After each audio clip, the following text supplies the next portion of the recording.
everybody, Mary Ann here. I wanted to hop on and do a really quick video to give you all a third technique that you can use when you're going to go and have a difficult conversation. So last week in our training when we were talking about conflict resolution, I gave you two tools that you can use to start those difficult conversations. And the first one was neutral feedback. And if you will recall, neutral feedback sounds like, were you aware or I've noticed.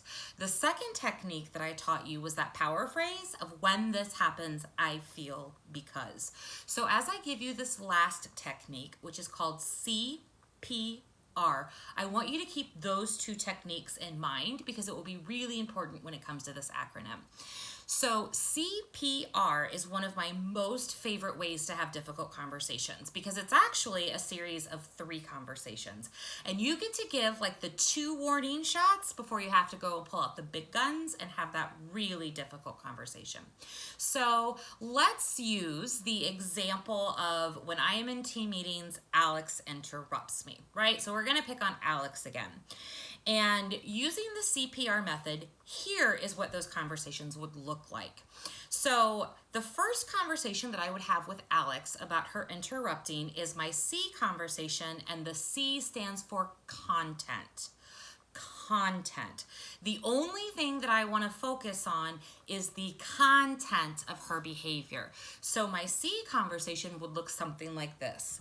Alex, were you aware in team meetings that you have a tendency to interrupt me? So in other words, when you're looking to have that first conversation of CPR, your C conversation is simply neutral feedback. Well, let's say that Alex says, oh my gosh, I didn't even realize that. I'm so sorry, it won't happen again. And yet it does, right? When we had talked about neutral feedback, we said that hopefully the behavior is corrected and we don't have to bring it up again. But let's say in this particular scenario, Alex does not listen and she interrupts me again. So now what I'm gonna do is go and have my second conversation, which is my P conversation, and P stands for pattern. So this time when I go and talk to Alex, I'm going to say, hey Alex, last week I talked to you about interrupting me and you said it wouldn't happen. However, I noticed this morning it happened again. So the only thing that you're going to do is bring up the fact that you've noticed a pattern in her behavior. Maybe she wasn't listening last week. Maybe she got super excited about what was going on. Maybe she completely forgot the conversation. Who knows? But let's go ahead and give her a second shot to adjust that behavior.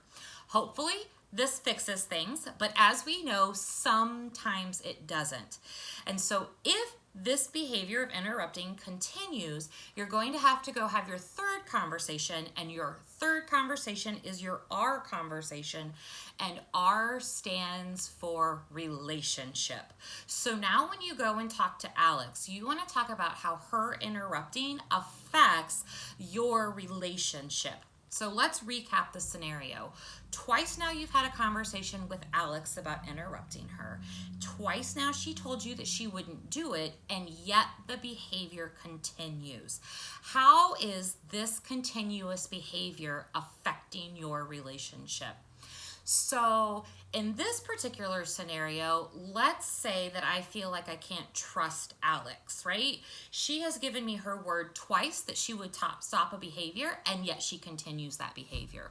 So when I go and have that third conversation, what I want to do is focus on how I feel that I can't trust her because she's not keeping her word. So when I have that relationship conversation, it would look something like this.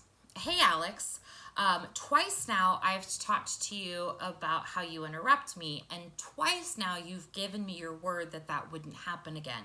However, this morning it happened a third time.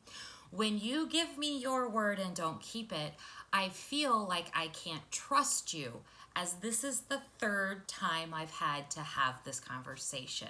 So when you're looking at having that final conversation, go back to your when this happens, I feel because, and then you can start to use that as your script. Now, I would be remiss if I did not remind you that when you go and have this relationship conversation that you use your feelings wheel, right?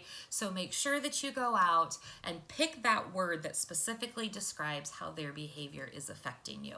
Because remember, despite conventional wisdom, our feeling words are one of the greatest tools that we have to actually persuade people to change their behavior. So anyhow, that is my CPR conversation with you. I appreciate you and all of the time that you gave me last week, y'all, and I appreciate you taking the time to watch this video. So anyhow, I am super excited for our paths to cross again some point. And again, thank you for your time and your participation, and I look forward to talking to you soon. Bye, y'all.